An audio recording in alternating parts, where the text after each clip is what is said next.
जय हिंद साथियों, Rudra postal academy में आप सभी का स्वागत है। आज हम पढ़ेंगे एमसीक्यू सीरीज का पहला चैप्टर, जिसमें कुछ 10 प्रश्न हैं। 10 प्रश्न के जो उत्तर हैं वो आपको सही सही बताने हैं, और उसके साथ जो डिटेल है, वो जो जानकारी, एक्स्ट्रा जानकारी है, वो हम इसके साथ में साझा करेंगे। हम देखते हैं अपने पहले प्रश्न को। पहले तो हम देख रहे हैं पहला प्रश्न, ये तुलबुल परियोजना है, किस नदी पर है? चिनाब, ब्यास, झेलम या रावी? तो ये तुलबुल परियोजना है, पहले तो आप इसको जानकारी पता होनी चाहिए तुलबुल परियोजना है कहाँ।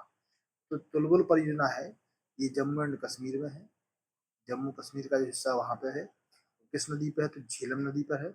आपको पता है कि मैं 5 नदियों के बारे में पहले ही पढ़ा चुका हूँ, सिंधु और उसकी सहायक नदियां। ठीक है, तो झेलम की जो उद्गम स्थल है वो जम्मू एंड कश्मीर है।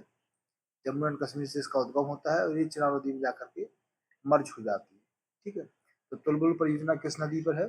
झेलम नदी पर है। और कहाँ पे है? जम्मू एंड कश्मीर में है। फिर हम देखते हैं दूसरा प्रश्न, कि जो भारत का मैनचेस्टर है वो किसे कहते हैं? तो भारत का मैनचेस्टर किसको कहते हैं? अहमदाबाद, बेंगलोर, चेन्नई या मदुरई? तो इसमें जो उत्तर, सही उत्तर है, तो भारत का मैनचेस्टर कहते हैं अहमदाबाद को। अहमदाबाद को कहते हैं। इसके बाद हम देखते हैं तीसरा प्रश्न। तीसरा प्रश्न देखेंगे कि भाषा के आधार पर गठित होने वाला पहला राज्य कौन सा था? बिहार, कर्नाटक, आंध्र प्रदेश या उड़ीसा? तो इसका सही उत्तर क्या होगा? आप कमेंट में लिखिए, मैं बताता हूँ इसका सही उत्तर। सही उत्तर होगा आंध्र प्रदेश। ठीक है, आंध्र प्रदेश राज्य जो है, इसके गठन का जो श्रेय जाता है वो किसको जाता है? कोटी श्री रामुलु। इन्होंने तेलुगु भाषी राज्य की मांग की। कौन सा? तेलुगु भाषी राज्य। और इन्होंने 58 दिनों तक आमरण अनशन किया, जिसके बाद सरकार ने निर्णय लिया। निर्णय लेने से पहले इनकी मृत्यु हो गई। 58 दिन के आमरण अनशन के बाद पुट्टी श्री रामालू जी की मृत्यु हो जाती, जिसके कारण जो उस समय प्रधानमंत्री थे जवाहरलाल नेहरू जी, उन्होंने तत्काल घोषणा कर दी किसकी? आंध्र प्रदेश राज्य की। आंध्र प्रदेश राज्य की जो घोषणा की। ठीक है, और उन्होंने जो घोषणा की उसका जो गठन हुआ वो 1 अक्टूबर 1953 को आंध्र प्रदेश राज्य का गठन हुआ, जो भाषाई आधार पर सबसे पहले बनने वाला राज्य था। इसके बाद हम देखते हैं दूसरा नेक्स्ट क्वेश्चन। नेक्स्ट क्वेश्चन देखेंगे हम, जीवन और व्यक्तिगत स्वतंत्रता के संरक्षण से संबंधित है। यह जो संरक्षण है किस अनुच्छेद में इसकी जानकारी मिलती है? अनुच्छेद 58, अनुच्छेद 21, अनुच्छेद 18 या अनुच्छेद 25?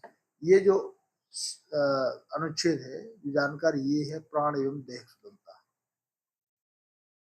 एवं दैहिक स्वतंत्रता।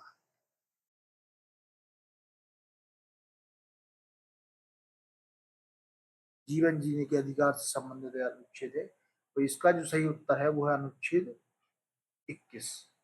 ठीक, अनुच्छेद 21 में है प्राण एवं दैहिक जीवन की स्वतंत्रता का वर्णन मिलता है। ठीक है, इसके बाद हम देखते हैं प्रश्न क्रमांक 5, प्रथम गोलमेज सम्मेलन कब हुआ? जो प्रथम प्रथम गोलमेज सम्मेलन है वो हुआ था 1928, 1930, 1932 या 1931।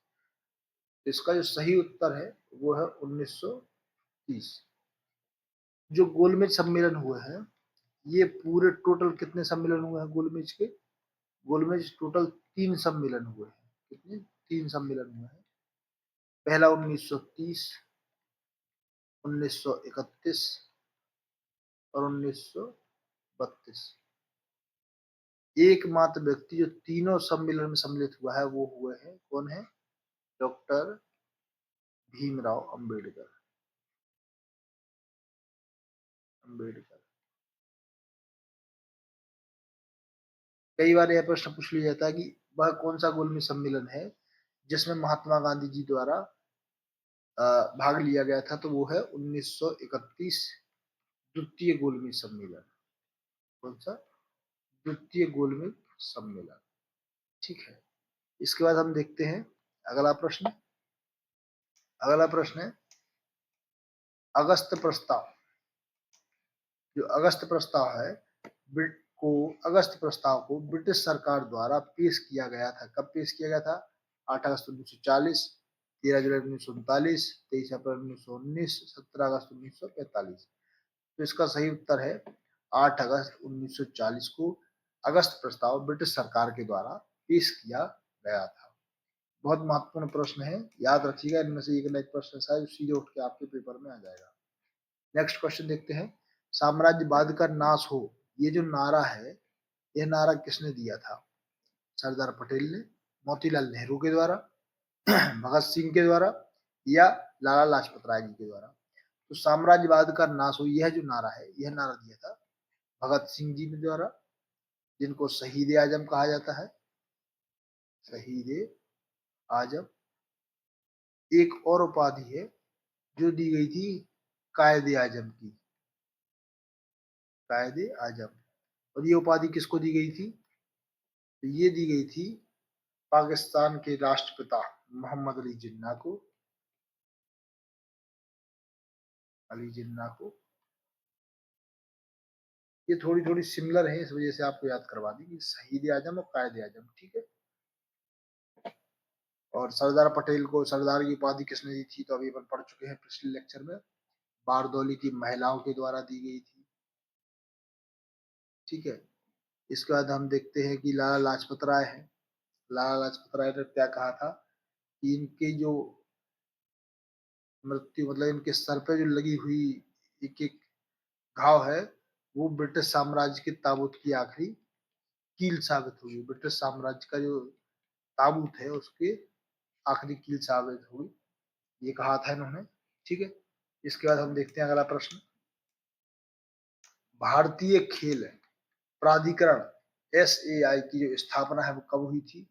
1984, 1958, 1968 या 1978? इसका सही उत्तर होगा 1984। 1984 में भारतीय खेल प्राधिकरण की स्थापना की गई थी। इसके बाद हम देखते हैं नेक्स्ट प्रश्न। स्वराज पार्टी की जो स्थापना है वो किसके द्वारा की गई थी? तो स्वराज पार्टी की स्थापना किसके द्वारा की गई थी? मोतीलाल नेहरू, चितरंजन दास MG रनाडे, बाल गंगाधर तिलक यानी बिसेंट, राम प्रसाद बिस्मिल।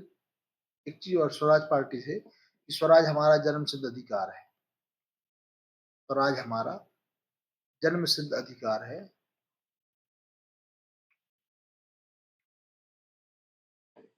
अधिकार है और इसे हम लेकर रहेंगे। यह किसने कहा था? तो यह कहा था बाल गंगाधर तिलक ने, बाल गंगाधर तिलक जी के द्वारा। और जो स्वराज पार्टी है, स्वराज पार्टी की जो स्थापना की थी वो की थी मोतीलाल नेहरू और चित्तरंजन दास के द्वारा, ठीक है। विशेष ध्यान रखिएगा, दोनों चीजें अलग अलग हैं। और इसके बाद हम देखते हैं हमारे इस सीरीज के पहले पार्ट का आखिरी प्रश्न है कि भारत का विभाजन, भारत का विभाजित जो है, भारत का यहाँ विभाजन नहीं, यहाँ विभाजन है, भारत का विभाजन जो पुस्तक है, इस पुस्तक के लेखक का नाम क्या है, या कौन है इस पुस्तक के लेखक? दादा भाई नौरोजी, राजेंद्र प्रसाद, जवाहरलाल नेहरू या सुभाष चंद्र बोस? भारत का विभाजन जो पुस्तक है, इस पुस्तक के लेखक हैं डॉक्टर राजेंद्र प्रसाद। इनके द्वारा यह पुस्तक लिखी गई है, ठीक है। इसी प्रकार के और फैक्ट जानने के लिए हमारे साथ जुड़े रहिए और बहुत जल्द